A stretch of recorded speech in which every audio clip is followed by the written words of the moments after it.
네, 요즘 브라질 월드컵의 열기가 한창인데요.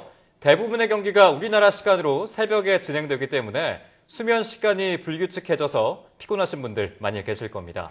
네, 그런데 수면 리듬이 깨진 상태를 방치하면 수면 장애로 이어질 가능성이 높아진다고 하는데요. 그래서 이 시간에는 이대 목동병원 수면센터 신경과 이향훈 교수 전화로 연결해서 올바른 수면 리듬으로 건강을 유지할 수 있는 방법에 대해서 알아보겠습니다. 교수님 안녕하십니까? 네, 안녕하세요. 네, 잠을 충분히 자지 못하면 다음날 피곤하고 또 꼭 집어서 말할 수는 없지만은 몸이 뭔가 좀 아프다고 느껴질 때가 있는데요. 수면이 우리 몸에 어떤 역할을 한다고 볼 수 있을까요? 네, 수면의 가장 중요한 기능은 낮 동안 축적된 피로를 회복하는 회복의 기능이라고 할 수 있습니다. 네.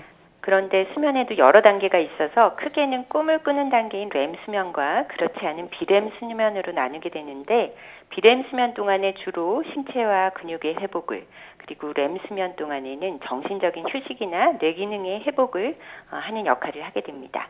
비렘 수면 중에 특히 깊은 잠에 해당되는 서파 수면 동안에는 생체 에너지를 효율적으로 관리하고 그래서 지방이 축적되지 않도록 하며, 또한 뮤라이 펩타이드라는 면역 증강 물질이 분비되어서 인체의 면역 기능을 강화시키게 됩니다.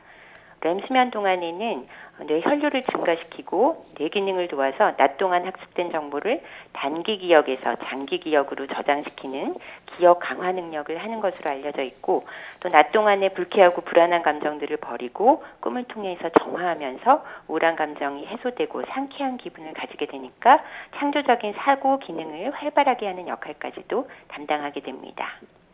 네, 하지만 우리가 살면서 매일 같은 시간에 잘 수는 없지 않습니까? 반샘 업무가 있을 수도 있고 특정한 사건으로 그렇죠. 인한 일정 때문에 수면 리듬이 깨지게 되는 경우도 종종 발생하는데 이때 좀 걱정되는 점은 어떤 게 있을까요?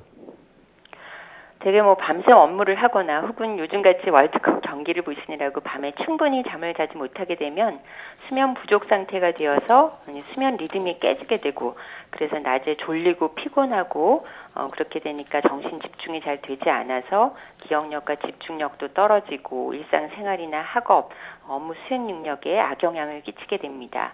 또한 두통이나 기억력, 집중력 장애, 또 소화장애나 심혈관계 증상 등 다양한 신체 증상을 유발할 수가 있습니다.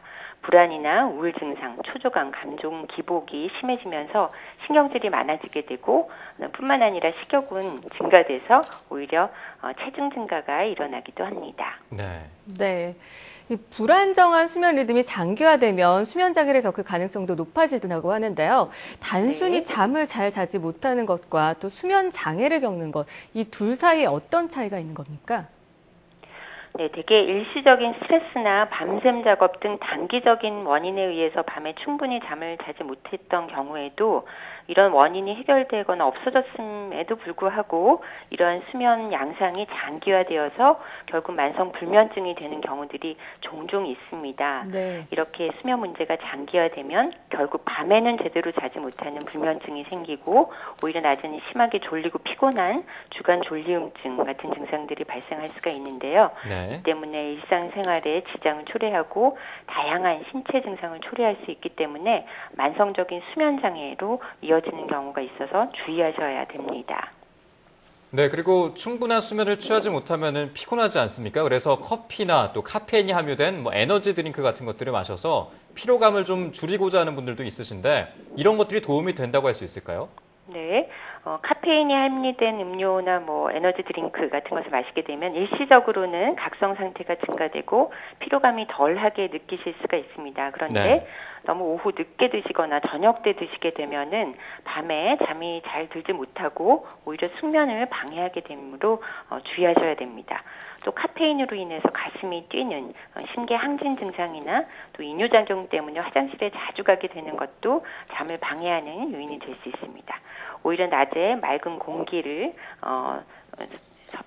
취하시거나 밝은 햇빛 아래에서 가벼운 운동이나 산책을 하시고 또 규칙적인 식사 시간을 지키심으로써 낮에 자연스럽게 각성 상태를 높이고 졸리움을 쫓는 것이 바람직합니다.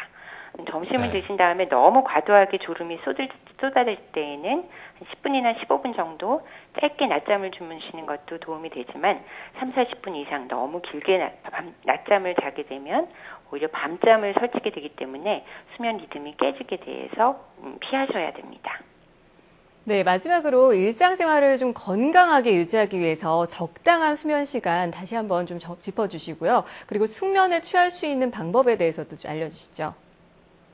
네, 일반적으로 성인의 평균 수면 시간은 7, 8시간, 어린이의 경우에는 10시간, 청소년은 9시간 정도 수면 시간이 좋다 이렇게 알려져 있기는 하지만 사람마다 필요한 수면 시간에는 개인 차이가 굉장히 많이 있습니다. 네. 그래서 아침에 일어나서 개운한 느낌으로 낮에 활동하는 데 지장을 받지 않는다면 개인의 성향이나 필요에 따라서 수면 시간을 조정하실 수가 있습니다. 네. 규칙적인 수면을 유지하기 위해서 일상생활 속에서 실천할 수 있는 행동 수칙을 몇 가지 말씀드리면 잠자리에 드는 시간과 아침에 일어나는 시간은 규칙적으로 일정하게 유지하시는 것이 좋고 잠자리에 소음을 없애고 조명을 어둡게 유지하시고 온도나 습도를 안락하게 하시고 또 낮잠은 피하는 것이 좋지만 자게 되더라도 15분 이내로 제한하시고 낮에 특히 햇볕이 밝은 시간에 3, 40분 정도 적절하게 운동을 하시는 것이 도움이 될 수가 있습니다. 그런데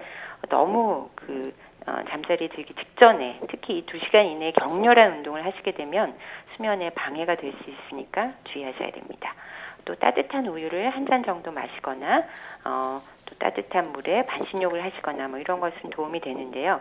잠자기 전에 음식을 과다하게 섭취하시거나 너무 수분 섭취를 많이 하시게 되면 또 잠자는데 방해가 될 수가 있습니다. 잠자리에 네. 누워서 책을 보거나 TV나 컴퓨터 같은 것을 너무 오래 하시는 것은 절대 피하셔야 됩니다. 네.